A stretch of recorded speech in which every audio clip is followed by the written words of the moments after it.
تعلق کیا ہے. وہاں سے پھر پہلے میں نے جب پہلا سوال تھا کہ الفاظ کیا ہیں وہ تلاش شروع کی کہ پہلے یہ ملے.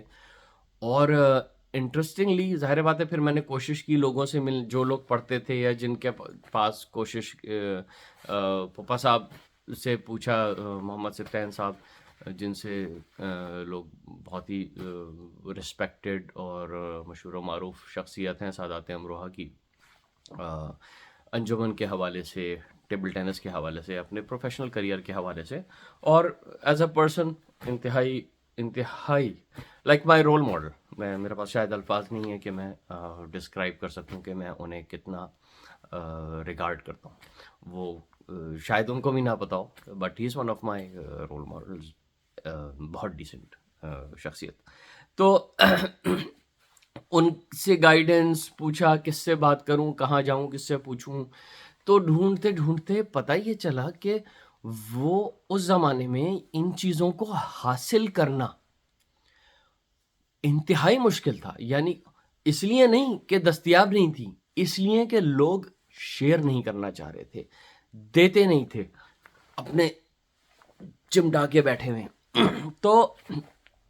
تو بہت مشکل سے کر آ کے کہیں سے بلاخر ڈھونڈنے والے کو تو مل ہی جاتا ہے. اچھا, ملے الفاظ, طرز, ریکارڈنگ اویلیبل نہیں تھی پھر اس زمانے میں, اور جب کوئی آپ کو دینے کے لیے تیار نہیں ہو آپ کو بتائے گا کیا. تو یہ بظاہر اتنا آسان جو آج ہو گیا, جو کام آپ 10 منٹ میں کر سکتے ہیں, وہ اس وقت سالوں پر محیط ہو گیا, کیونکہ آپ کو اتنا ایکسپوجر ہی نہیں ہے, اور آپ کو سیکھنے کے لیے جانا پڑے گا, ریکارڈنگ ملے گی نہیں, جس کے پاس ہے وہ دے گا نہیں. تو over a period of a few years یہ پروسیس چلا کہ مجھے لیرکس ملے, پھر میں نے طرز ایبزارب کی. پھر چونکہ اس عمل کے ساتھ ساتھ میرا کچھ سر اور لے کے بنیادی اصولوں کا سیکھنے کا عمل بھی جاری تھا, اور مجھے بہت خوشی ہے کہ میں نے ایسا کیا. اور میں نے اس علم کو بہت زیادہ نہیں لیکن تھوڑا بہت بنیادی اصول, تھوڑی بہت بنیادی باتیں میں نے اس کی سیکھی اور سمجھی. اب جب میں نے اس طرز کو اور لے کو برابر برابر رکھا اور سمجھنے کی کوشش کی کہ یہ کیا ہو رہا ہے اور کیا یہ ٹھیک ہو رہا ہے, اور پھر اس دوران اور مرثیوں کا بھی مجھے پتا تھا کہ ماتم پہ مرثیے پہ ماتم تو ایک سادات امروہہ کا ایک بہت ہی منفرد ان کی عزاداری کا پہلو ہے. تو میں نے یہ سمجھا جب میں نے وہ دو چیزیں رکھیں کہ انفارچونیٹلی میں نے یہ ریئلائز کیا کہ بہت اچھی طرزیں اور یہ طرزیں کسی لے کے لیے بنی ہیں.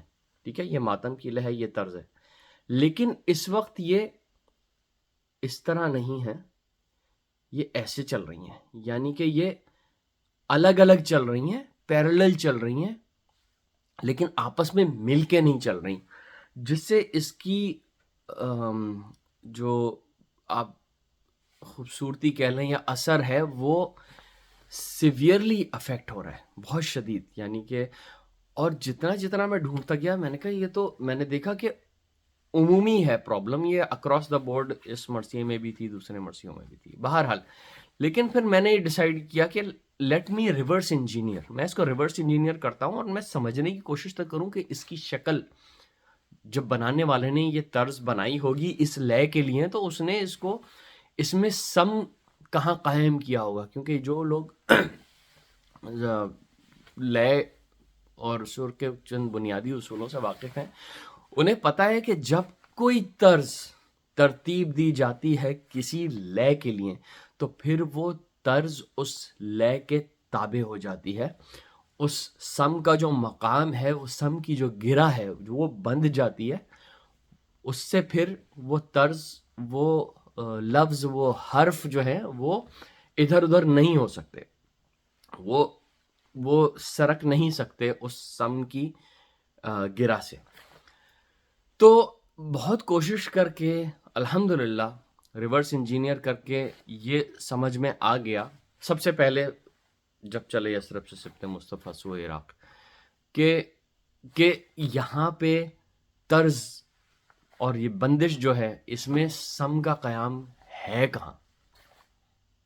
کیونکہ اس وقت تو انفارچونیٹلی نہ ماتمی کو پتہ ہے کہ وہ کہاں جا رہا ہے، نہ بہت بہت معذرت کے ساتھ نہ پڑھنے والوں کو پتہ ہے کہ لے کہاں جا رہی ہے. یہ دونوں چیزیں بالکل الگ الگ چل رہی ہوتی ہیں. لیکن میں بہت ہی وثوق کے ساتھ، کانفیڈنس کے ساتھ کہہ رہا ہوں کہ ایسا ہے نہیں، ایسا ہونا نہیں چاہیے. تو مثال دوں، جب چلے یثرب سے سبت مصطفیٰ سوئے راہ، تھی در و دیوار سے پیدا صدائے الفراق، جد کے روضے پر. اب یہ جتنے مقامات پہ آپ نے ماتم کا ہاتھ سنا یا محسوس کیا، وہ مقامات بندھے ہوئے ہیں. یعنی کہ جد کے جد کا لفظ جس مقام پہ آیا ہے یہ اسی مقام پہ آئے. جیسے نوحے میں لے بندھی بھی ہوتی ہے نا. اب نوحہ پڑھنے والے اگر لے سے ادھر ادھر ہو جائیں تو ماتم ٹوٹ جاتا ہے. لیکن یہاں پہ ماتم ٹوٹتا تو نہیں ہے، کیونکہ ماتمیوں کے ذہن میں وہ ٹیمپو فیڈ ہوا ہوا ہے، اور وہ ٹیمپو بھی وہ ایک الگ ٹاپک ہے. لیکن انہیں پتہ ہے کہ انہیں 2 ہاتھ مارنے ہیں. اب یہ پڑھنے والے کی ذمہ داری ہے کہ وہ اس ٹیمپو میں اپنا سم تلاش کرے. جیسے جد کے روضے پر، جد کے روضے پر، زے پر جتنی دفعہ یہ لائن چاہے 2000 دفعہ پڑھی جائے، اس کا ہاتھ اور ادائیگی، یہ حرف یہیں آئیں گے اور یہیں آنے چاہیے. زے پر گئے رخصت، رخصت، یہ یہیں آئے گا مقام. آپ مجھ سے 2000 دفعہ پڑھوا لیں، میں آپ کو 2000 دفعہ سیم پڑھ کے دکھاؤں گا اور یہ ثابت کروں گا کہ سسٹم ہے کیا. ٹھیک ہے. تو اس کے لیے پھر میں نے، جب مجھے یہ سمجھ میں آیا، پھر میں نے اس کو ویلیڈیٹ کروانا ہے. اور ڈاکٹر ہلال نقوی نے ہی میرے اس پروجیکٹ کا نام رکھا تھا تہذیب غم، اور جو سب سے پہلا میں نے مرثیہ چنا تھا اس کے لیے وہ یہی مرثیہ تھا. میں نے شعراء سے ویلیڈیٹ کروایا، استاد سبت جعفر مرحوم شہید استاد سبت جعفر سے ویلیڈیٹ کروایا، اور جتنے لوگوں سے پاسبل ہوا ان سے ویلیڈیٹ کروایا. اور انہوں نے کہا کہ یس، یہ 4 ماترے کی لے ہے. اس میں جو 2 3 4 1 2 3 4 1 2 3 4 یہ جو 4 ہاتھ پڑھ رہے ہیں، یہ اس کی ردم ہے. اور اسی ردم پہ یہ تمام مرثیے بنائے گئے ہیں. یعنی کہ جب چلے یثرب سے سبت مصطفیٰ سوئے راہ، اور اسی لے پہ ہے فرس سے جبلی اکبر جدا ہوا رن میں، آئی جب خیمے کی ڈیوٹی پر سواری شاہ کی، جس گھڑی نہر پا خیمے شہ بالا کے ہوئے. تو آپ نے دیکھا سیم لے ہے، ٹیکنیک سیم ہے، اور اگر آپ کو جو سیکھنے والے نوجوان ہیں ان کی بات کر رہا ہوں کہ اگر آپ کو اس کا صحیح طریقہ سیکھنا ہے کہ اس کی ادائیگی کیسے کرنی ہے، تو آپ کو صرف یہ ادراک کرنا ہے کہ یہ سم کہاں ہے، اور اس سم کو اگر پکڑ کے آپ ان طرزوں کو اور میری تمام ریکارڈنگز میں آپ ریفر کر سکتے ہیں، جہاں تک سم کا تعلق ہے آپ کو یہ مل جائے گا کہ سم کا ادراک کیسے کرنا ہے. آپ سنیں گے آپ کو سمجھ میں آ جائے گا. پھر جب آپ اس ماتم پر پڑھیں گے، اور ہاں ماتمیوں کے لیے بھی یہ لازم ہے سمجھنا کہ اس ماتم میں 2 ہاتھ اوپر ہیں اور 2 ہاتھ نیچے ہیں. یہ 4، جب آپ یہ 4 ہاتھ پورے کریں گے تو اس میں پڑھنے والے کو بھی آسانی ہوگی، کیونکہ اس کو وہ لے پوری ملے گی اور وہ اچھی طرح اس کی ادائیگی کر سکے گا، اگر ان کو ادراک ہے اس سم میں کس طرح یہ طرز بندھی ہوئی ہے. تو یہ میں نے جب ڈسکور کیا تو پھر اس کو میں نے ویلیڈیٹ کیا اور پھر اس کو میں نے ریکارڈ کر کے لوگوں کے سامنے پیش کیا، تاکہ مستقبل میں جو بچے پڑھنے والے ہیں، جو سیکھنا چاہتے ہیں، پہلی تو ان کو کوئی مشکل نہ ہو دسترس میں کہ یہ ملے گا کہاں سے، ان کو بآسانی مل جائے. یہ اس محنت کا مقصد یہ تھا کہ اس کو کامنلی اویلیبل کریں. اور دوسرا مقصد یہ تھا کہ ان کو یہ سمجھ میں آئے کہ ہو کیا رہا ہے، تاکہ مستقبل کی جنریشنز جب اس کو پڑھیں اور اس کو فروغ دینے کے لیے کوشش کریں، وہ اس کو بہتر بھی کر سکیں اور اس کو ریسٹور بھی کر سکیں. Restore is the most important thing.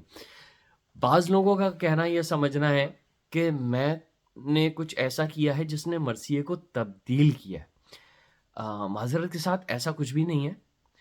میری کوشش صرف اس کو ریسٹور کرنے کی ہے، یعنی کہ یہ بندش اور یہ طرز جب پہلے بنی ہوگی یا پہلے بنی تھی، یہ بے تالی نہیں بنی تھی، اس کو اس لے میں باندھا گیا تھا. کئی سو سال گزرنے کے عمل میں طرز اور لے جو ہے وہ ایک دوسرے کے ساتھ الگ ہو گئے، بچھڑ گئے ایک دوسرے سے. ہم کوشش کر رہے ہیں واپس انہیں بن دیا جائے، نٹ کر دیا جائے، ویو کر دیا جائے ایک دوسرے کے ساتھ، تاکہ اس کی اصل شکل ریسٹور ہو، اس کا اثر دوبالا ہو، اس کی جاذبیت دوبالا ہو، اور جو انفرادیت ہے ہماری مروحہ کی عزاداری کی مرثیے پہ ماتم، اس کو مزید فروغ ملے اور اسے 4 چاند لگ جائیں.